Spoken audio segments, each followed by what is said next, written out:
માનનીય અરવિંદજીએ ભગવત માન સાહેબ જેમણે એવું નક્કી કર્યું છે કે 54 લાખ ખેડૂતો માટે પશુપાલકો માટે જે પણ કરવું પડે આ તો શરૂઆત છે।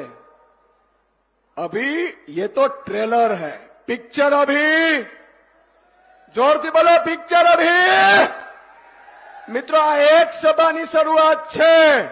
ગામડે ગામડે ખેડૂતો પશુપાલકોને જાગૃત કરીશું અને મને ખબર છે મિત્રો ડેરીમાં જે ભ્રષ્ટાચાર થાય છે, ડેરીમાં જે તમને ને મને લૂંટવામાં આવે છે ઈ પારદર્શી જો કરવામાં આવે ભ્રષ્ટાચાર રહિત તો એક ખેડૂતને દૂધનો લીટરે ભાવ તો મળે જ, ભાવ ફેર તો 40% મળે જ, પણ એની સાથે સમજો એની સાથે તમારી હજારો લાખો કરોડ રૂપિયા વર્ષે તમને વધુ મળે ને એવી પરિસ્થિતિ પણ પેદા થઈ શકે એમ છે।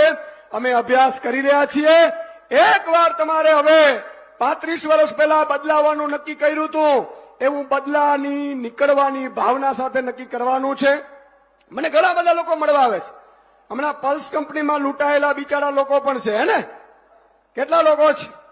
તમે જુઓ આ કંપનીઓ બૂચ મારીને વહી ગઈ છે। ચિંતા ન કરો, ખેડૂતો પરેશાન છે, પશુપાલકો પરેશાન છે, બેરોજગાર યુવાનો પરેશાન છે, પણ આ બધાનો ઉકેલ શું છે ખબર છે? વિસાવદરવાળી કરો। શું છે? શું છે? જોરથી બોલો, શું છે? વિસાવદરવાળી કરો।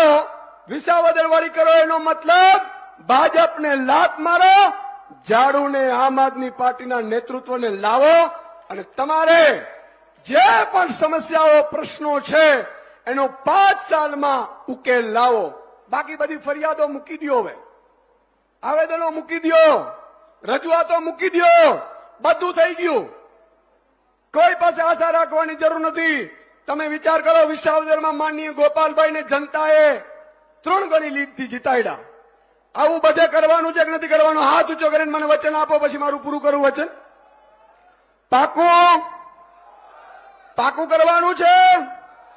ખોટા વિડીયો આવશે તો, પાકિસ્તાનની વાત લાવશે તો, રાવણ જેમ ભગવાનને આગળ કરશે તો, બસ આ વાત મારે તમારે સાંભળવાની છે મિત્રો।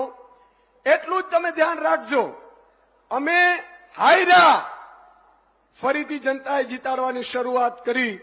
અમે હાયરા તો મતથી હાયરા છીએ, આ હિંમતથી નથી હાયરા। હું વારંવાર કહું છું અને આજે પણ કહું છું, આમ આદમી પાર્ટીની 150 સીટ સાથે સરકાર બનાવો। 5 વર્ષમાં જો પશુપાલકને, ખેડૂતોને જો ઉદ્યોગપતિ જેવું ન બનાવી દઈએ તો ઈશુદાન ગઢવી આજીવન રાજનીતિમાંથી સંન્યાસ લઈ લેશે।